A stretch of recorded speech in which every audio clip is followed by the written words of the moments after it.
Hello. Good evening, Soberholics. I love how I've just decided to start calling you that. How cool is it that I've given you a name? Well, you've joined the group, so, I don't care where you're at on your journey. You're listening and you're watching, and that's important to me, so thank you very much. And this month, I have promised myself I'm going to turn up every day.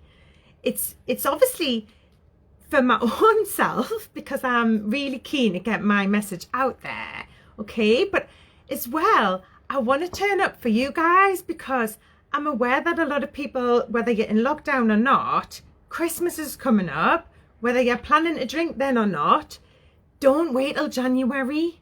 Do something about this now. And I just wanted to share with you because I wanted to start talking about my characters. So the characters I've actually got for to help you to work your way through the process are they're called My 5 Pals. I don't know if you're new to the group, you might not have seen them yet. And I'm going to spend a lot of time over the next few days talking about them. Now, the first pal is Susie. So Susie is stuck, right? She has lots of different things going on in her life. She's got a lot of issues, problems, but she doesn't even blame alcohol for any of them. She thinks alcohol is her friend. And the idea behind these characters it's to show to you guys the stages that I went through. And I was at that stage.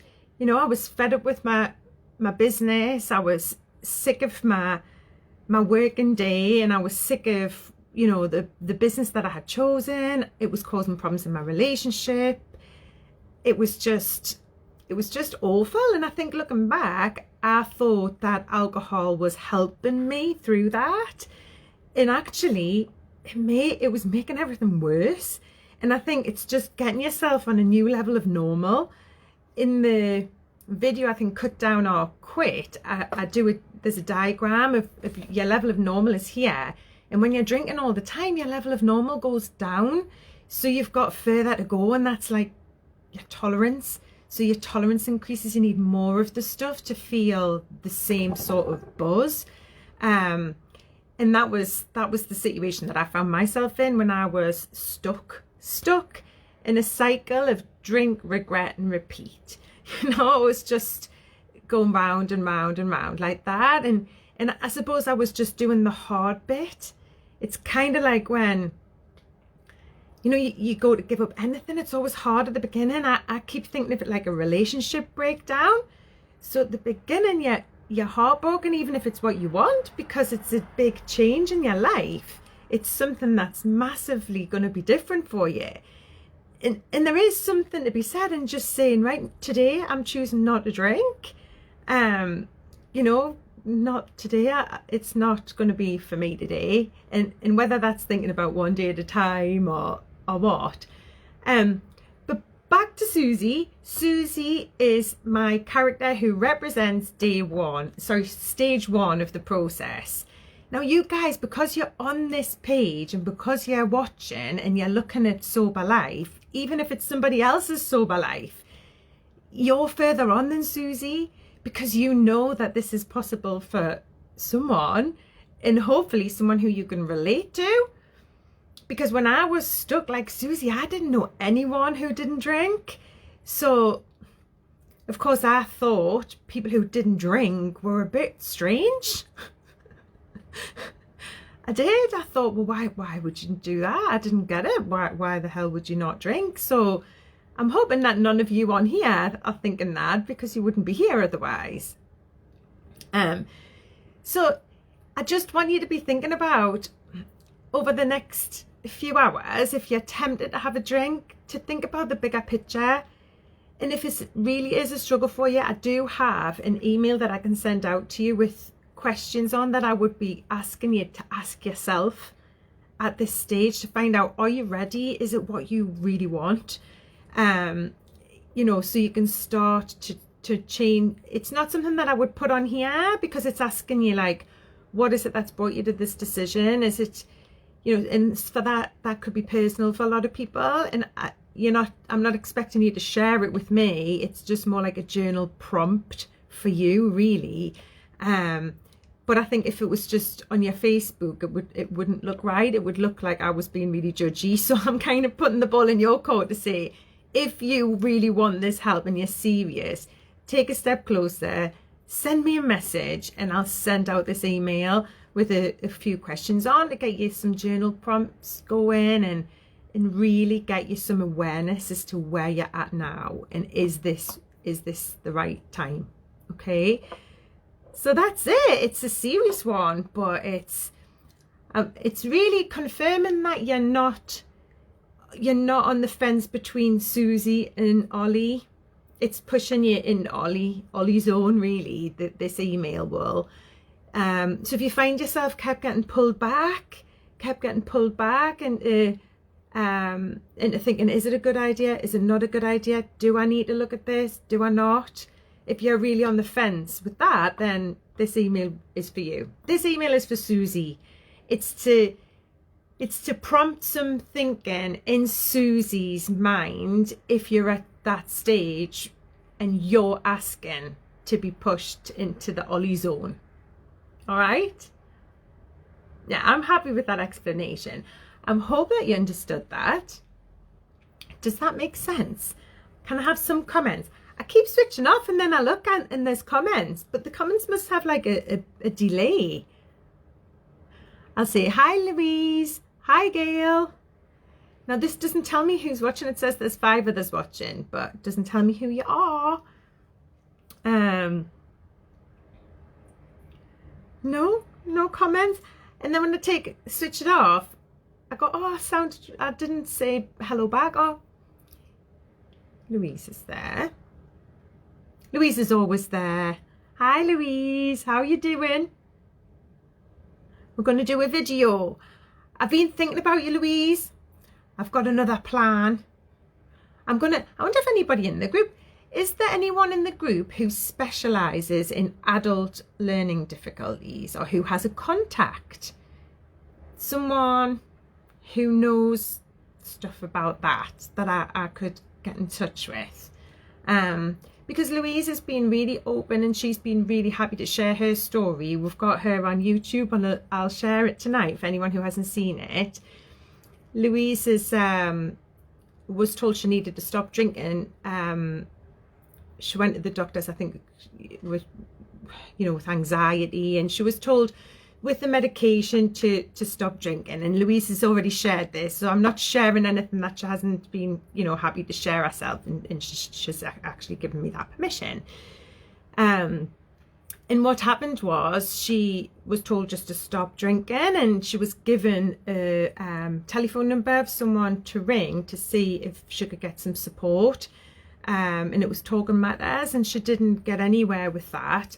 I emailed the lady who runs that service in the local area where Louise lives, and she kindly put me in touch with the drug and alcohol service for me to get my message out there, and that was brilliant. And that led me to get in front of 300 NHS staff last year showing my video, and I got quite a lot from that. But I've always felt, well, what about Louise? Do you know what I mean? What about her? Like, I've supported her. I feel like she's a really good friend now, and she's done so well. But as far as they're concerned, they have someone who has a learning difficulty with an alcohol issue who's still on a waiting list to speak to someone, and it's not right. I don't think that's right. And Louise herself is really inspired, and she wants to help other ladies like herself. So we've got loads of different ideas as to what we want to do, but I need a contact who knows what they're talking about in that field, because I'm not qualified in that. I did do a basic skills certificate, and that has helped me. It's still on.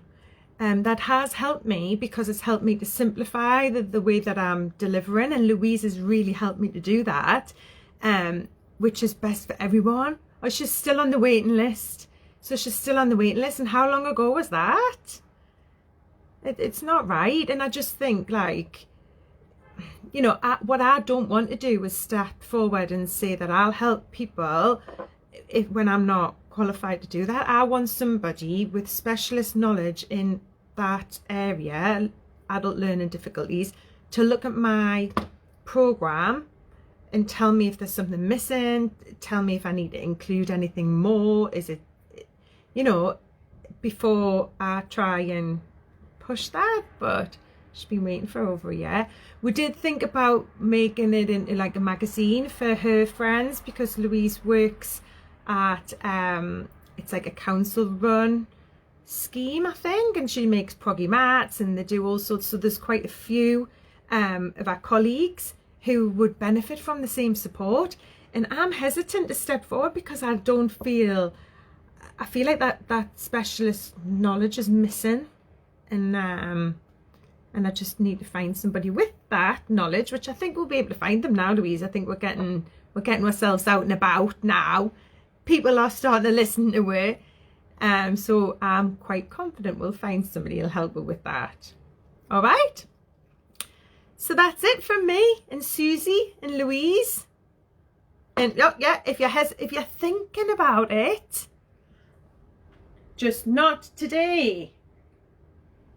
Right, that's what inspired this whole live, when I pulled that pajama top out and put that on, and I thought, yes, that's what I should say. They should just be thinking, well, instead of, you know, I'm just not having a drink today, you might have one. I said that for months. I said that on nights out as well. Who's going on a night out? Someone's going on a night out and they don't know what to say. It's their birthday. Just say, oh, I'm not having a drink. I'm not having a drink. I might get one later. Just say, put one behind the bar for us. I'll have a double vodka and coke. And get them to pay. And then at the end of the night, just say to the woman, right, we'll come for our Sunday lunch with all my family. You know, turn it into a game. See how many people you can get to put a drink behind the bar for you. Do you know what I mean? And then buy everyone else a drink or something. I don't know. Use it to buy loads of crisps. You can't get around it, right? You don't know that at the moment. At the moment, you think that's the reason. You think that's why, but it's not. It's because it's really quite addictive. That's what it is. You know, when I look back and you think, I used to create opportunities to have a drink. I did. I once turned my friend's broken washing machine into a piss up, right? She phoned us in tears. My washing machine's broken down. What will I do? I've got all the school uniforms to do.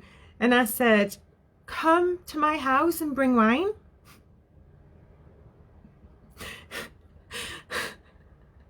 We got pissed. And I don't even think her child went to school the next day. Mine did.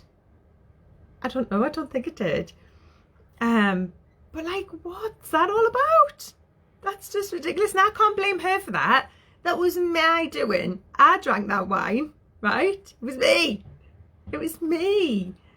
And I felt terrible for days after that. Absolutely days. I can remember going and getting all the food. My favourite thing to do was to make the kids a chicken dinner on a Monday night, because it just took all the bad mum guilt away. If, you know, I'd probably be having a drink when I was making the dinner. So I wasn't guilty for drinking. I was just guilty. Guilty for, I don't know, not seeing through what I said I was going to do, because I would overpromise when I felt bad and then I would underdeliver, do you know? So I just constantly felt shit. Like things like, oh yeah, yes, we'll make slime tomorrow. Of course we'll make slime tomorrow, when I'm like 3 glasses of wine in. And then the next day I'm like, I'm not making slime. I can't stand slime. Didn't bring slime into my house. And people who are kids must have been so confused. I wasn't really horrible to them, but do you know, like when you're just not the same person, like when 1 minute something's a good idea because you're a bit tiddly, and then when you're hungover, you can't even bear the lights being on. Do you know what I mean? It must be hard for them, the little people. Bless them. My little Harry Potter, they're so canny, man. They are canny. You're missing. That's the thing. I have like big gaps. blanks of things that I don't remember. Like, and like, that's not good. Do you know? But your memory does come back. Things have come back to me now that, like, nice things that I thought I had forgotten about. It's like your brain is just unpickling, I suppose, after all them years of just drowning yourself in wine. So I'm gonna go now because tonight it's fish and chips, right? So Rachel, I've done 2 runs 2 days in a row, and today I was out walking, and I have to say my energy is through the roof. What have I done? I bathed the dog when he came back. Like, I hate that. That would have normally tipped me over the edge. And then I've stripped all the beds and made them. And I'm now here chatting to you. Like, normally I would be like, so I think it does. You're right. It gives you more energy and it makes you feel more, not that I needed more energy, but now I've got even more energy. So yeah, it's all good. So thanks, Rachel. I'm going to keep it up. It's quite addictive, isn't it? You want more. I'm thinking, where can I go tomorrow? Where can I go tomorrow? It was lovely today seeing all the leaves and the trees and stuff. It was really nice. So it's nice to have a day off. Okay? I'm definitely going this time. Bye.